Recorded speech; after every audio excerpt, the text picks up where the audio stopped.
those who've traditionally spoken it. With Richard Schlesinger, we hear all about it. Hab dir gesagt,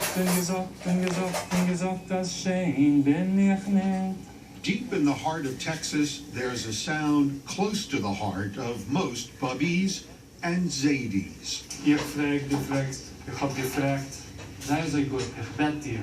That's Itzik Gottesman, Professor Itzik Gottesman of the University of Texas, teaching Yiddish. Lese ich. Some of his recent students, like Brandon Mond, come from Jewish families, like you'd expect. Was macht ihr alle?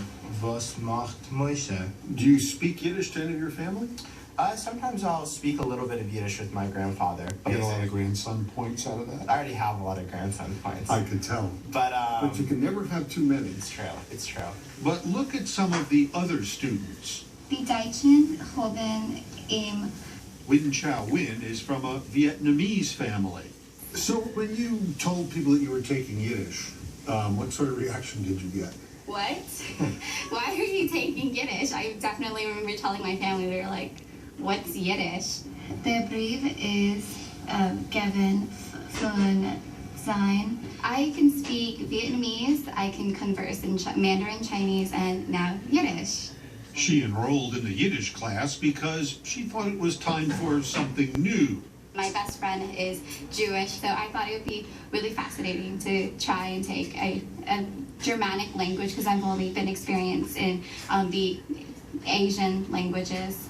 Austin, Texas is a world away from Williamsburg, Brooklyn, the center of Yiddish life in the U.S.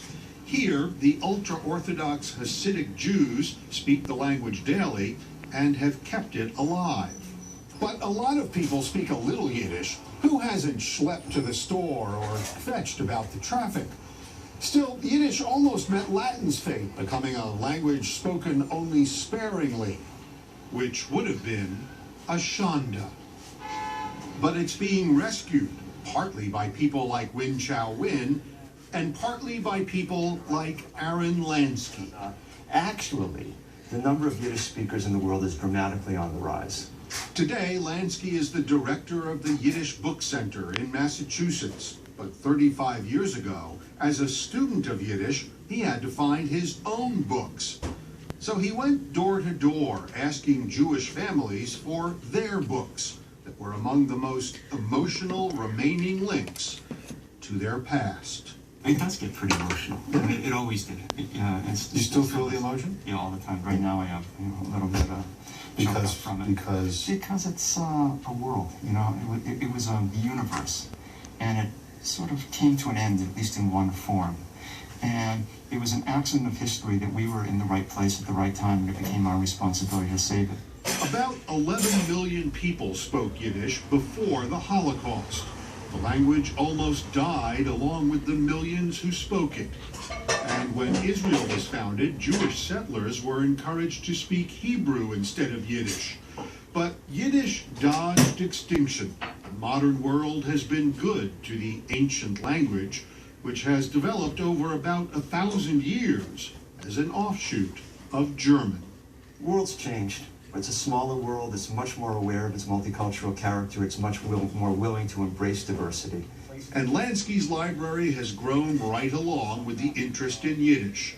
At last count, his organization has brought in about 1 million books. For no apparent reason, my eye was drawn to the plaque that says that you have Lady Chatterley's lover in Yes, but I haven't Yiddish. read it.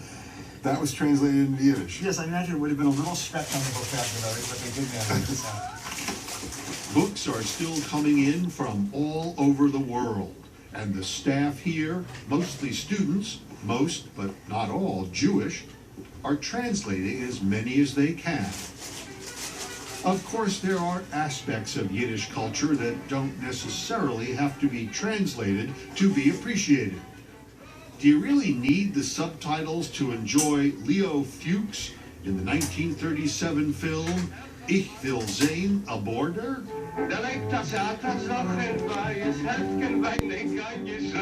Trouble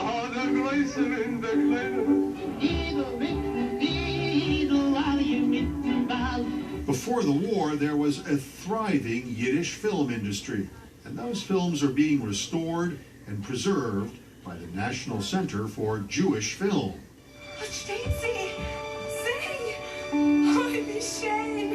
The National Yiddish Theater is celebrating its 100th anniversary this year. Bagels, bagels, with the logo, bagels with the hole and without. It's one of the few left, but it's going strong. The language has a melody, the language has a flow to it. And I think people, whether or not they understand every word, they understand the Yiddishkeit. They get the feeling that the tom, the taste of the Yiddishness in everything we do. Frank London is a member of the Klezmatics, a group that takes its name from the Yiddish word klezmer, a type of music popular with Eastern European Jews.